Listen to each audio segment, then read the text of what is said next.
A mother opossum was out for a stroll with her 7 babies on her back when suddenly, an ugly duckling was placed upon her. Hearing her baby shriek in alarm, the mother immediately sensed something was wrong. Where's your mommy, little guy? Just then, a robot leaned its head in close, mistaking it for a monster. The opossum mother instantly ordered her babies to play dead. You gotta die faster. Meningitis takes a while. However, after waiting for quite a while without the robot launching an attack, the mother opossum realized it wasn't a threat. This gosling is yours. Negative.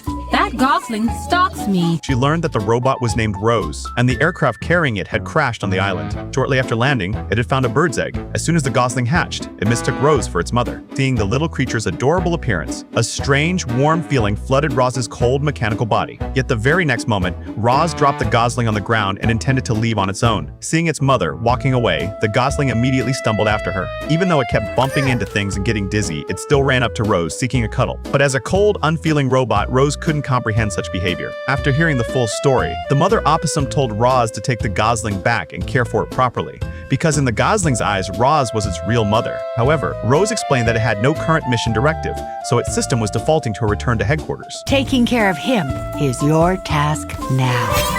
Task acquired. The mother opossum kindly told her, "No one comes with a mothering program installed. Being a mom is something you figure out as you go." You're lucky you just have one. As a mother of 7.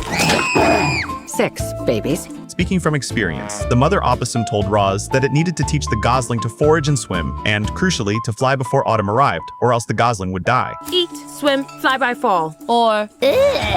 Roz then began teaching the gosling these skills, albeit with only a vague understanding of what it was doing. First came eating. Rose picked up a pine cone larger than the gosling itself and promptly shoved it into the little bird's mouth. A nearby fox watched the scene with a puzzled expression. Next, Roz began teaching the gosling how to swim. As expected, the gosling tumbled into the water. Just as Roz was about to step in, Mr. Beaver stopped her, warning her to stay away from his pond in the future and forbidding any littering. He then swatted the gosling back to shore with his tail. Next came flight practice. Rose placed the gosling in her palm, and in a flash, it shot into the air like a rocket, only to be snatched up by a hawk mid-flight. Fortunately, the gosling was lucky and escaped unharmed. Just then, Fink the fox approached them, eagerly introducing himself and claiming to be the local expert on raising young, offering to help Rose care for the gosling. Roz believed him, unaware that the fox was actually plotting to eat the gosling. However, Fink didn't strike immediately. He felt the dim-witted Roz still had its uses. To enter Fink's guidance, Roz gathered some clams for the gosling, but before it could take a bite, a clam clamped onto its beak. In the end, Fink devoured all the clams. Then, he led them to gather honey. He had Roz mimic a bear to distract the bees while he raided the hive and gorged himself, remembering to share a bit with the gosling afterward. To satisfy his hunger, Fink led them to steal fish from a brown bear, but the move infuriated the beast. The brown bear, having never suffered such an indignity, chased them for the entire afternoon. They spent the whole day busy like this, yet all the food ended up in Fink's belly. Realizing the gosling hadn't eaten a thing, Roz scratched at the soil, instantly revealing several worms. And just like that, the gosling finally had a full meal. To acumente belay, Roz had successfully completed the first phase of her task. But for the gosling to survive, they needed a shelter. Wasting no time, Roz dragged Fink toward the forest and, full of determination, quickly gathered a large supply of wood. Just then, they ran into Mr. Beaver in the forest. To Aki the Fink, Mr. Beaver was the dimmest creature in the woods, spending day after day gnawing through a single massive tree. You're never gonna finish that! Failing this is not the point. The process is the art. Fink and Rose then snuck over to the Beaver's home, planning to model their own shelter after his. When the Beaver finished his work and returned home, looking forward to a good sleep, he was shocked to find his house had been stolen. Using a scanned model, Roz scaled up the shelter's design significantly. Thanks to Rose's incredible efficiency, the house quickly took shape, while the gosling didn't sit idle either, though it mostly just got in the way.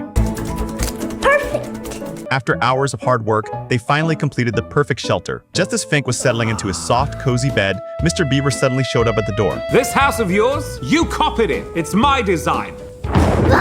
The beaver's sudden appearance terrified the gosling, leaving it traumatized. It ran frantically around the room. To soothe its frightened spirit, Fink told it a heartwarming bedtime story, finally lulling the gosling to sleep. At that very moment, the big bad fox, who had originally intended to eat the gosling, found itself developing a special bond with the little bird. Deep down, the fox was incredibly lonely, but to survive, it had to put on a tough exterior. As time passed, the gosling grew bigger, yet it had no friends. Other animals would flee in terror the moment they saw it, treating it like a monster. Because the gosling had been raised by a metal machine and a cunning fox, everyone viewed it as an oddity. To help the gosling learn to swim, a baby opossum made a suggestion. Death's proximity makes life burn all the brighter. Roz thought it made sense, so she placed the gosling onto a wooden plank. Terrified, the gosling was about to bolt, but Fink gave it a sudden shove into the water.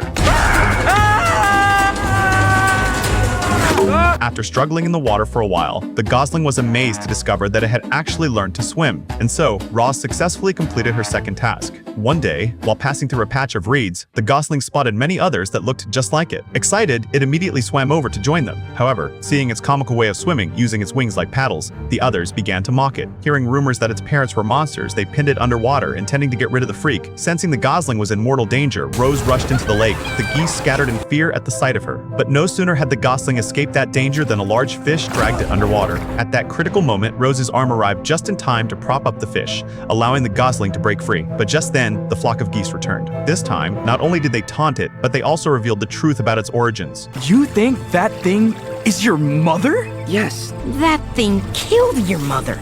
Everyone knows that. It turned out that when Roz crashed onto the island, she had accidentally crushed the gosling's mother to death. Unable to process the shock, the gosling left the area alone. Roz sat dejectedly on the mountaintop, unsure of how to face the gosling again. Fortunately, Fink stayed by her side, offering constant comfort. Meanwhile, a flock of geese was migrating south, signaling the imminent arrival of winter. If the gosling didn't learn to fly soon, it would surely perish on the island. Realizing this, Roz abandoned her usual gentle demeanor and sought out the gosling once more. Regardless of whether it forgave her, she was determined to teach it to fly. She used her system to analyze the geese's flight mechanics and demonstrated the movements herself. Yet, the gosling failed countless times, still unable to take flight. To facilitate better practice, Roz worked tirelessly day and night to construct a runway, hoping to help the gosling gain enough speed to take off. With Roz's help, the gosling finally succeeded in taking flight. However, it didn't know how to land, plummeting straight toward the forest. Fortunately, Roz arrived just in time to catch it. To better teach the young goose to fly, Roz specifically enlisted an owl as its mentor. With the owl's help, the young goose not only learned to fly freely, but also earned the recognition of the flock's leader. This flight is a gift Roz has given you. Yeah, I understand. No, you don't. The leader told the young goose that had Roz not saved it back then, it would have perished long ago and never made it to this day. The very accident that claimed its mother's life had also, by chance, saved its own. Funny how life works. Goodbye, Roz. You are a credit to whatever species it is you belong to. A bit worse for wear, I'm afraid. I'd say you shine like new. Soon, the time for migration arrived, signaling that they would soon part ways. Roz placed the young goose on its shoulder and gave it one final running start. As it watched the young goose fly further and further away, Roz completed its final mission. Yet having finished the task, Roz felt no joy. Instead, it wept with sadness. It then sprinted forward desperately, hoping for one last glimpse of the young goose. But the young one had to move on. As it watched the goose's receding figure, only a single feather drifted down, becoming Roz's final keepsake. After the young goose left, Roz lingered by the cliffside for a long time. Fink found it there and pointed out that winter had arrived. It was time for Fink to hibernate. The two then bade each other farewell. Having completed its mission, Roz chose to activate the transmitter on its head. Headquarters quickly received the signal, and a spaceship soon arrived to take Roz back to base. It was a machine designed solely to follow orders. Yet on that wild island, it had found love and connection. Programming can be reset, but this warmth that transcended species would never fade away.